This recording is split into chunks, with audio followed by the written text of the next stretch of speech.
Thursday night, morning na pala. Kailangan ko gumawa ng headband hairdresser. Kaya ito, naghanap ako ng materials sa mga stores. Tapos, yung isa kong client, inoffer niya yung kanyang headband, ilaw ni Ninyo, na nakasama ko doon sa hairdresser na ibigay ko kay Nanay Ellie.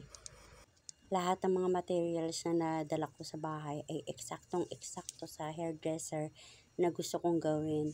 Ang wish ko ay sana ay manalo sana. Kaya lang parang sa palagay ko, sa dami kong mga schedule na ita-therapy ay hindi ako makakarating agad doon sa Christmas party namin.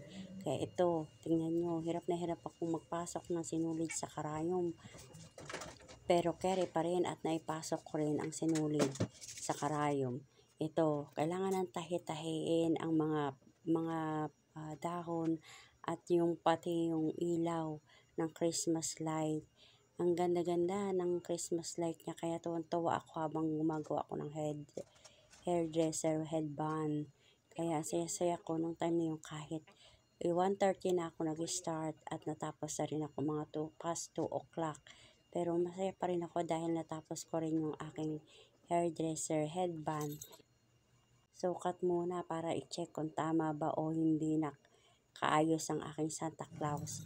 Yung snow Santa at yung mga bell niya at yung mga ilalagay kong mga star. Tinatahi ko talaga para hindi masira at hindi agad matanggal ang mga binili kong bells at saka binili kong mga star and flower.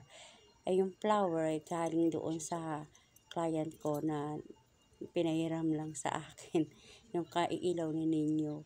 Sorry naman at nakasama siya sa gift ko kay mother. Pero wag po kayong mag-alala dahil meron na akong nabiling pamalit na Christmas light para sa kay Ninyo. Medyo mahaba nga lang at 100 meters ang haba. Pero okay lang. Thank you sa nagbigay sa akin ng idea para makagawa ako ng magandang hairdresser. Kaya try ko lang ang ganda. O diba, meron na akong headband. Diba nakakatuwa? Kung titingnan mo siya, bagay na bagay sa akin. It's Christmas party na. Ako'y na-late. Kaya ito ang gift ko kay Mother Ellie. Thank you. Ayan na. Oh, andyan si Glenn. Oh, di ba? Oh. Meron pang isang maliit na picture diyan ni Nanay. Ayan, meron diyan, napaka-importante. Wala na yung picture natin dalawa. Oh, sige, okay lang. Oh, di ba? Salamat sa inyong pagdating. Pasensya na kayo, na-late ako. Meron pa naman tsikahan di ba, no? Oh, yan. Sige po. Pasensya, anak, halika dali. Ayan. Pasensya na sa ano. Oo nga, kasi. Si Kuya.